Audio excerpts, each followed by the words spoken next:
अस्सलाम वालेकुम, welcome back again. आज हम केमिस्ट्री पार्ट 1 चैप्टर नंबर 8 के लेक्चर नंबर 29 को डिस्कस करेंगे। लास्ट लेक्चर के अंदर हम लोगों ने सॉल्युबिलिटी प्रोडक्ट की दो एप्लीकेशंस को डिस्कस किया था।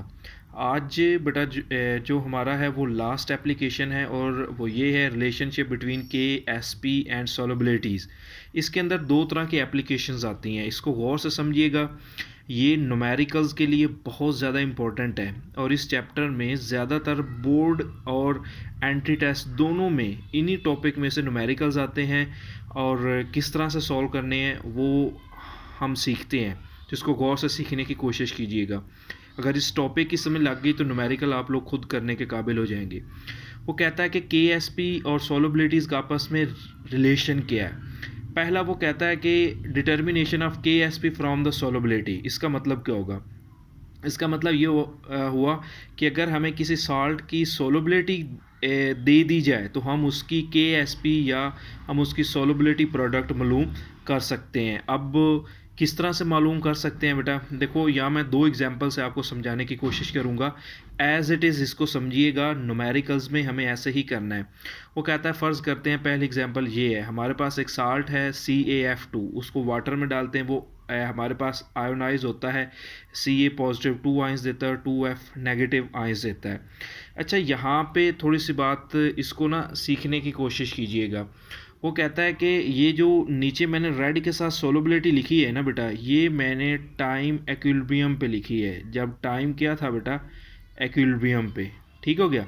आपको पता है कि डायनामिक एक्विलिब्रियम कायम होती है, एक ये रिवर्सिबल रिएक्शन है। तो एक्विलिब्रियम के ऊपर वो कहता है कि इसकी सॉल्युबिलिटी, पॉजिटिव आयंस वाले की सॉल्युबिलिटीज़ को एस के साथ हमने रिप्रेजेंट कर दिया। अब जो नेगेटिव आयंस था बेटा, उसकी सॉल्युबिलिटी को भी एस के साथ ही रिप्रेजेंट किया है। ठीक हो गया। लेकिन 2 साथ में क्यों लगा? क्योंकि उसके 2 आयंस बन रहे थे, तो यहाँ पे क्या आ गया? 2s आ गया।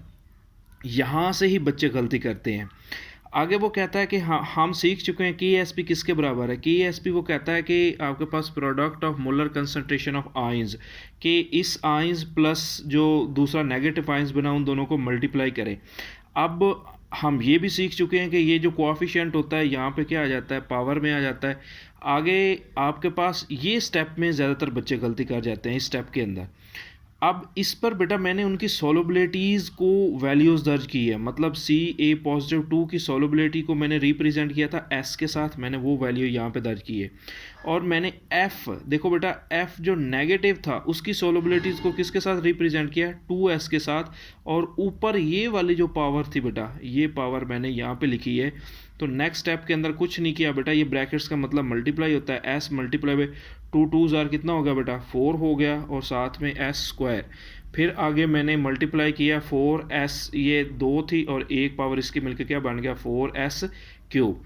तो आपके पास वो कहता है कि इस तरह से हम किसी अगर हमें सॉल्युबिलिटी यहाँ पे गिवन होगी, देखो S का मतलब क्या है? सॉल्युबिलिटी गिवन होगी, यहाँ पे हम उसकी वैल्यूज़ दर्ज करेंगे, उसका हम KSP मालूम कर सकते हैं। एक और एग्जांपल से बेटा सीखते हैं। वो कहता है कि एल्यूमिनियम ट्राईहाइड्रोक्साइड है, AlOH थ्राइस, ये आयोनाइज होके Al पॉजिटिव 3 देता है, जिसकी सॉल्युबिलिटीज़ को मैंने S के साथ लिखा है। नीचे देखो आगे है बेटा 3OH देता है और उसकी सॉल्युबिलिटी को मैंने 3 से लिखा है। जैसे वहाँ 2 था तो 2 लगा दिया, यहाँ 3 है तो क्या लगा दिया?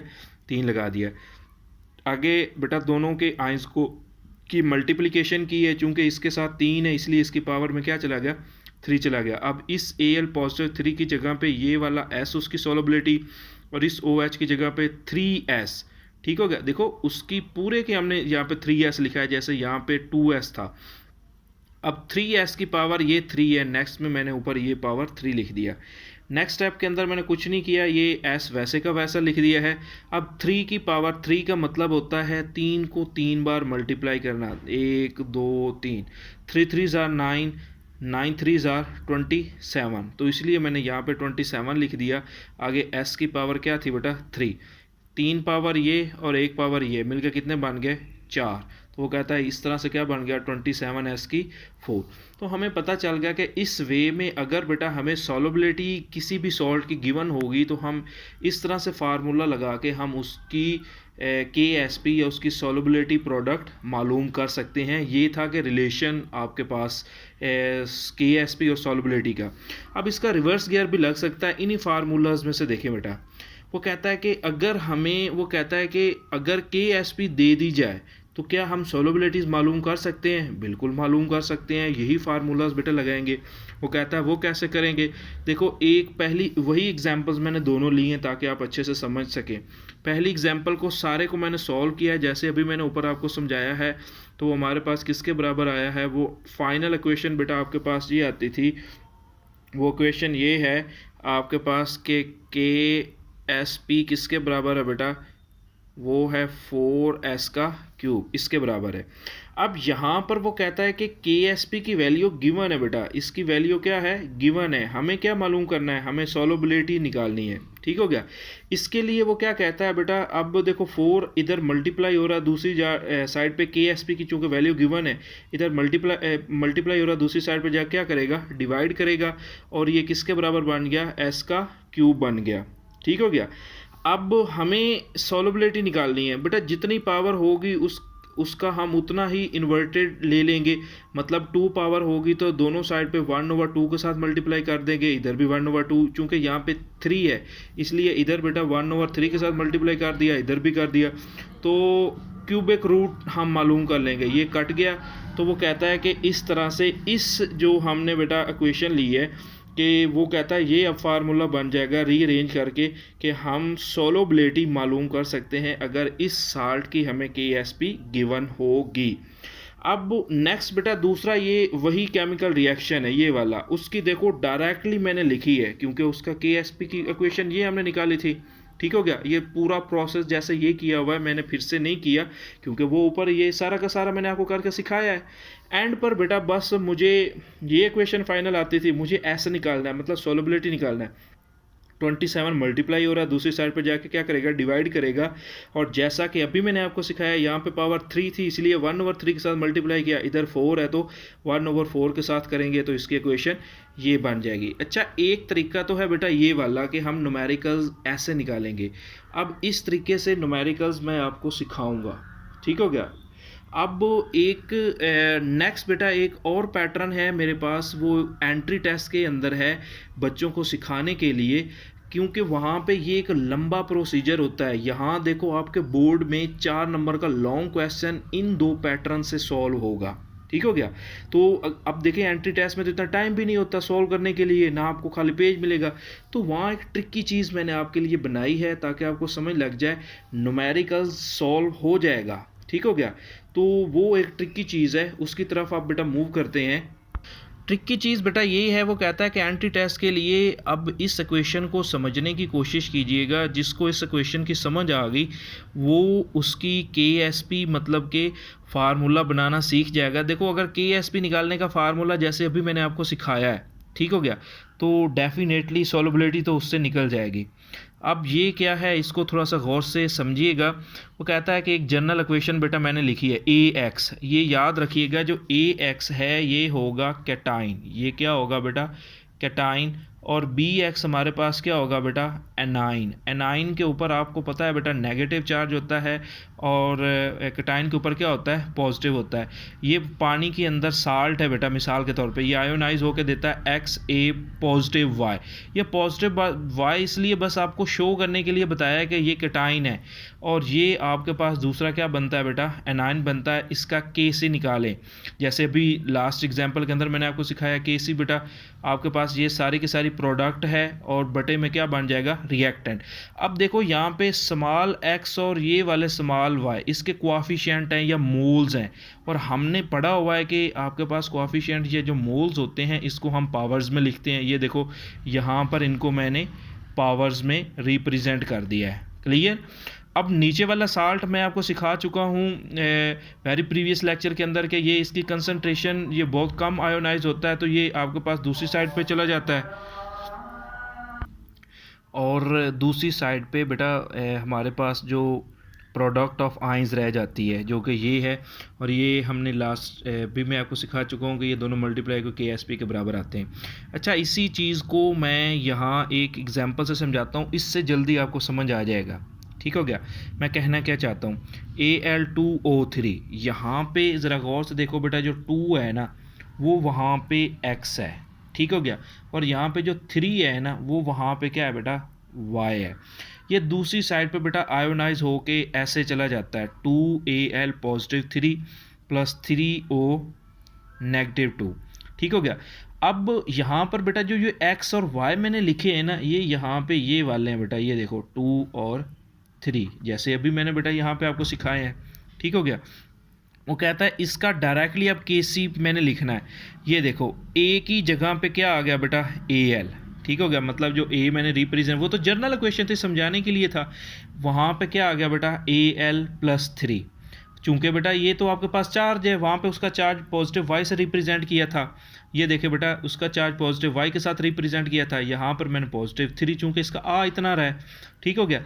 और जो वहाँ पे उसकी ये वाली एक्स में जो मैंने पावर लिखी थी, अब इसकी चूंकि साथ में क्वाफी, ये क्यों मैंने एक्स में लिखा था, क्योंकि ये इसके साथ आ रहा था, उसका क्वाफिशिएंट था, इसका क्वाफिशिएंट क्या है बेटा 2, तो इसलिए पावर में 2।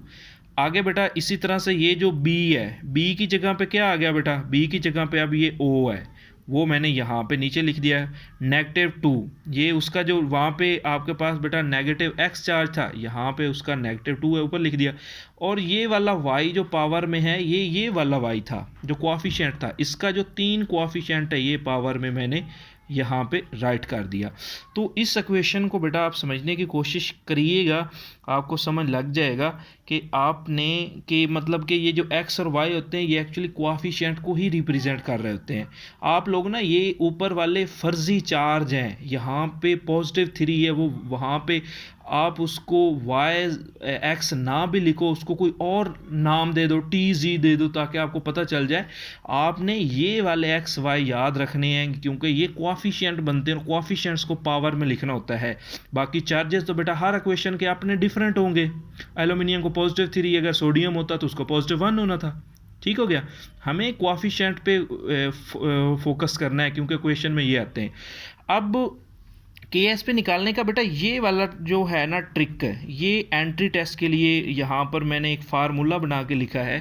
फार्मूला क्या है, वो कहता है के एस पी निकालने का डायरेक्ट फार्मूला, हमें ये पूरी रामलीला करने की ज़रूरत नहीं है। मैं आपको ये फार्मूला देता हूँ, ठीक है। वो कहता है इसकी के एस पी एक्सप्रेशन निकालो, वो कहता है, ठीक है।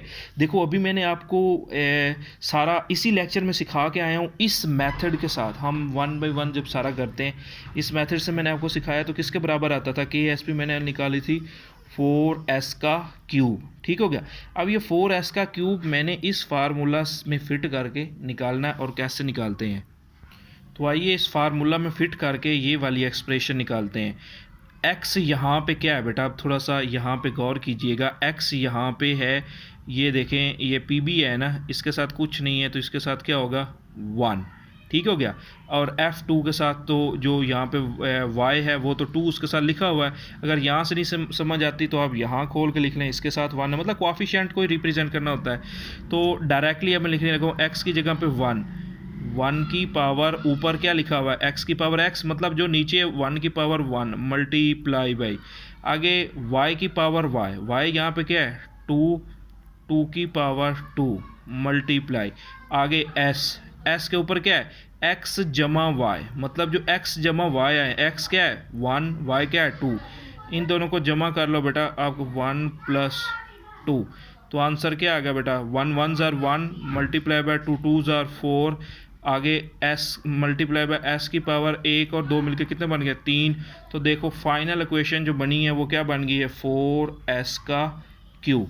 ये एक ट्रिक है बेटा, आपको एंट्री टेस्ट में थोड़ा टाइम है, टाइम बचाने के लिए आप डायरेक्टली निकाल दो, इस तरह से आपका बेटा के एस भी निकल आएगा। अब देखो आगे तो आपको कैलकुलेशन करनी होती है, वो जो भी पूछता है, ज़्यादातर एमसीक्यू जो एंट्री टेस्ट में आता है वो एक्सप्रेशन ही पूछता है कि कैसे निकालनी है, क्लियर। अब देखो एक नीचे और इक्वेशन मैंने लिखी है Ag2CrO4, इसके अंदर बेटा ये टूट के क्या देता है, ये इस तरह से देता है 2Ag + 1 प्लस आगे बेटा CrO4 -2। इसमें बेटा देखिएगा, इसमें इसका कोएफिशिएंट तो हमें नज़र आ रहा है, जो x है वो तो 2 है, ठीक है। इसका कोएफिशिएंट नज़र नहीं आ रहा, मतलब कितना है 1, तो यहाँ पे x की कीमत 2 है, y की कीमत क्या है 1 है, इसका KSP भी इतना ही आएगा। अब इसी फार्मूला में लगाते हैं बेटा, इसका KSP निकालने का किसके बराबर बनेगा, ये देखो x की पावर x मतलब 2 की पावर आपके पास यहाँ पे क्या बनेगा 2, ठीक हो गया। और आपके पास आगे मल्टीप्लाई बाय y की पावर y मतलब 1, इसकी पावर क्या बनेगी बेटा 1 मल्टीप्लाई बाय आगे s की पावर क्या लिखा हुआ है x प्लस 1 मतलब 2 प्लस 1, तो 2 2 ज़ार कितना होता है बेटा 4 multiply by 1 multiply by s की पावर 2 और 1 कितना बन गया 3, तो इसका भी आंसर कितना आ गया 4s का क्यूब। अब ये एक ट्रिक बन गई। न्यूमेरिकल्स आप बेटा इस ट्रिक जो ये बुक पे नहीं है, ये एंट्री टेस्ट के लिए, लेकिन अब बच्चे पूछते हैं कि सर क्या हम न्यूमेरिकल इस ट्रिक से कर सकते हैं, बिल्कुल बोर्ड में कर सकते हैं, लेकिन मैं प्रेफरेंस दूंगा बेटा इस वाले ट्रिक को, इसको मैं प्रेफरेंस दूंगा। क्यों प्रेफरेंस दूंगा, क्योंकि हो सकता है बेटा एंट्री टेस्ट वाली जो ट्रिक है वो आपके टीचर को ना आती हो, जो चेक करने वाला हो, ठीक है, वो आपका गलत कर दे, ये बोर्ड का पैटर्न है बेटा। तो टेक्स्ट बुक पे ये वाला तरीका है, इसी से ही हम इंशाल्लाह नेक्स्ट लेक्चर के अंदर बेटा सारे के सारे न्यूमेरिकल्स करेंगे। आज हमने बेटा थ्योरी कंप्लीट कर ली है, तो इंशाल्लाह नेक्स्ट लेक्चर में हम लोग न्यूमेरिकल सीक्वेंस से करेंगे और 3-4 लेक्चर में सारे न्यूमेरिकल करेंगे। उसके बाद इंशाल्लाह हम चैप्टर नंबर 10 को स्टार्ट करेंगे।